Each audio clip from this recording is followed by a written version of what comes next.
Anda kembali di Dua Sisi, pemirsa. Saya ingin menyampaikan nih ke Pak Dirlantas. Ini kan operasi pembersihan plat dewa dalam tanda kutip ini sudah berlangsung selama sepekan lebih.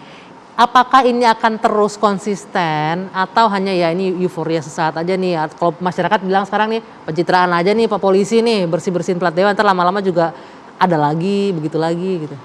Iya, insya Allah kita akan konsisten karena apa yang kita lakukan ini selain memberikan penyadaran kepada masyarakat juga kalau kita lihat di medsos dan segala macamnya, komentar dan dukungan masyarakat cukup positif kepada kami. Jadi kami akan terus melakukan ini sampai kami anggap bahwa aturan ini sudah tersosialisasi dengan baik dan masyarakat sudah patuh. Tetapi seandainya pun sepanjang tahun 2022 ini masih ditemukan, ya kita akan terus.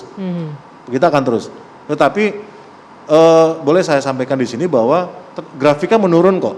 Oke. Jadi dari hari pertama itu sampai 124, ini saya barusan dapat laporan, hari kemarin itu tinggal 32, kemarin 27 gitu. Jadi ya alhamdulillah semakin lama itu sudah semakin tersadarkan sehingga semakin sedikit juga orang-orang yang punya plat STNK khusus dan rahasia itu melakukan pelanggaran. Oke. Bukan polisinya tambah kendor ya, tapi karena memang penggunanya yang sudah, memang penggunanya mulai artinya sadar gitu ya. Upaya kami untuk melakukan sosialisasi dan edukasi kepada masyarakat sampai ya kelihatan lah. Dan efek jerahnya juga mungkin nyampe buat yang lain gitu ya. Oke, kita kembali menerima penelpon.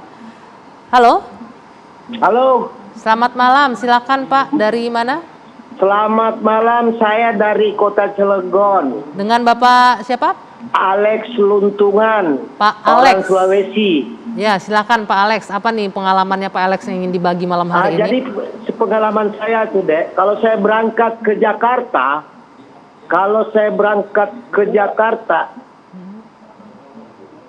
Ya. ya, itu kalau umpamanya ada pejabat-pejabat mau lewat kan dikawal sama motor. Ya, patwal, Ya, kendaraan itu patwal. oke.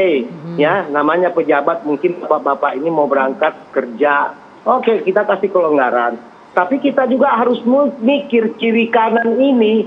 Kiri kanan kalau dia ngasih saya jalan, oke. Tapi kadang-kadang ada mobil hitam. Tetat. Waduh, bikin pusing kita kan.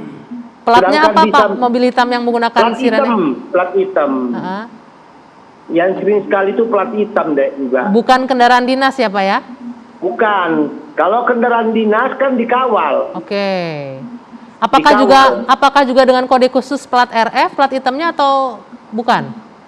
Saya kan tidak memperhatiin, soalnya kalau kita memperhatiin ke situ, ke plat-plat berarti kita nggak fokus.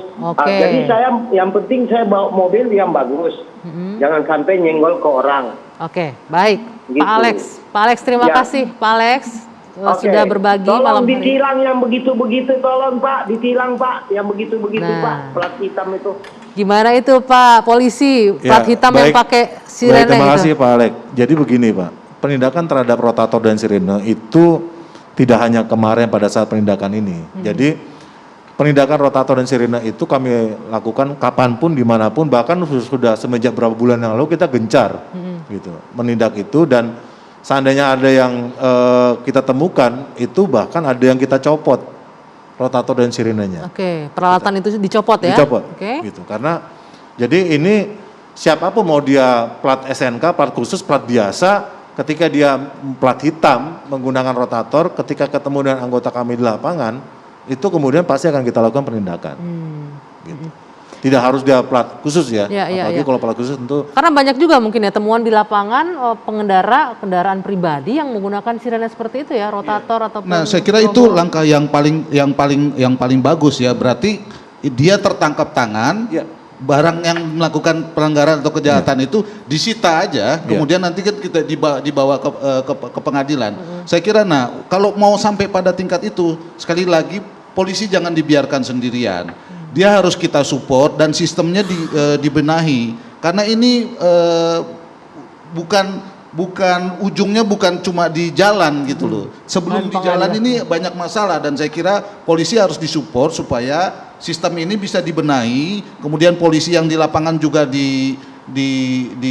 diberdayakan, begitu diperkuat agar dia kuat menghadapi orang-orang kuat yang membuat penindasan setiap hari ya. Nah, tapi tensi saya sebentar, saya tertarik nih, orang kuat ini maksudnya mereka memang yang sebenarnya punya hak juga dengan alat-alat itu. Justru mereka tidak punya hak, tapi dia bisa mendapatkan hak.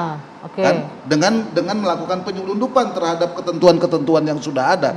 Tadi itu yang tadi saya bilang screening itu, kemudian ada lembaga-lembaga lain yang di luar kewenangannya polisi lalu lintas. Itu kita harus bantu benahi sistem ini, karena kalau misalnya dia operasi terus, sementara yang ini memproduksi kejelekan terus, nggak kelar-kelar nanti kerjaannya ya. Yang babak belur ini dan terus terang saja ya, saya sebagai IPW suka sedih gitu loh, karena polisi lalu lintas ini jadi simbol keburukan polisi setiap hari dan dihujat oleh masyarakat. Nah, yang kedua juga ini menjadi penting ya, karena Pak Sambodo ini saya mau tegas gini ya. Jadi kita harus lindungi betul polisi kita ya, walaupun itu polisi lalu lintas. Jadi kalau ada orang memaki-maki, entah dia pejabat atau dia orang biasa sekalipun, kita proses pidana Pak. Ya, jangan dibiarkan Pak, polisi-polisi kita yang konsisten melakukan penegakan. Karena gini, ada perasaan gini, itu polisi lalu lintas, polisi yang top itu kan reserse. Polisi is polisi. Tanpa ada polisi lalu lintas, saya kira nih lalu lintas kita chaos. Dan saya mau ingatkan kepada Pemda ya, polisi menjadi sangat penting karena Pemda tidak bisa mengatasi kemacetan, sementara yang berhadapan dengan kemacetan setiap hari adalah polisi. Jadi support polisi. Jadi Pak Sambodo ini jangan cuma diajarin menindak pelanggar-pelanggar lalu lintas, tapi harus juga dididik lobby supaya bisa membuat program-program. Ya, ini saya harus ngomong terus terang saja ya untuk ya, supaya bisa disupport sehingga pemberdayaan itu sungguh-sungguh, karena mereka yang berada di ujung tombak. Toh kemacetan itu kan sudah cukup jelas Pak Sambodo ya kan? Iya Pak. Saya kira itu harus ada pendekatan khusus supaya kemacetan itu tidak membuat orang seperti saya yang merasa terus-menerus dibuat tidak adil, menjadi jahat dengan melanggar hukum, yang ikut nerobos dari orang-orang RFS, RFK, polisi, tentara atau dan lain sebagainya. Senasib nih, kita harus segera minggir kalau mereka lewat ya, langsung kasih jalan gitu. Ya, saya juga ngalamin sering kemacetan malah ngikut saya kan juga, ya. malah ngikut ya, apalagi pengacara kan banyak aja taktiknya.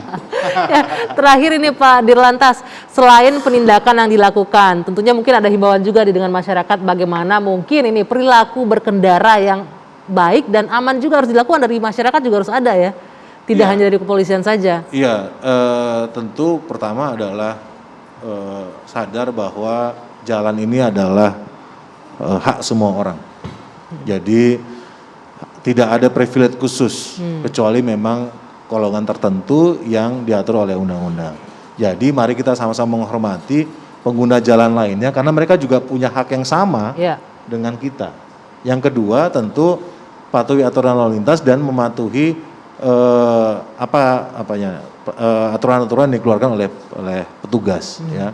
Karena memang anggota saya juga kan terbatas Pak. Sedangkan jumlah volume kendaraan di Jakarta ini kan tambah terus, jalannya begitu-begitu saja, sehingga titik kemacetannya itu kalau kita hitung tahun 2021 itu sekian titik kemacetan, 2022, 2003 itu bertambah terus, nambah terus karena memang volume jalannya begitu-begitu saja, volume kendaraan terus bertambah, titik kemacetannya bertambah, dan di titik kemacetan itu memang saat ini masih butuh kehadiran polisi lalu lintas untuk mengatur. Jadi mari kita menghormati sama pengguna jalan dan juga menghormati anggota saya yang sudah cukup capek juga di jalan. Oke, baik. Jadi benar ya kalau plat nomor Dewa kini tidak sakti lagi, udah benar itu ya? Insya Allah tidak sakti lagi. Tidak sakti lagi, oke.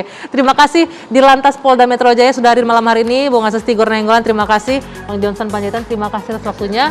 Mudah-mudahan kita semua, para pengendara khususnya bisa sama-sama bijak dan tertib dalam berkendara di jalan raya. Saya Dwi Anggia, saya akhiri Dua Sisi, selamat malam, sampai jumpa.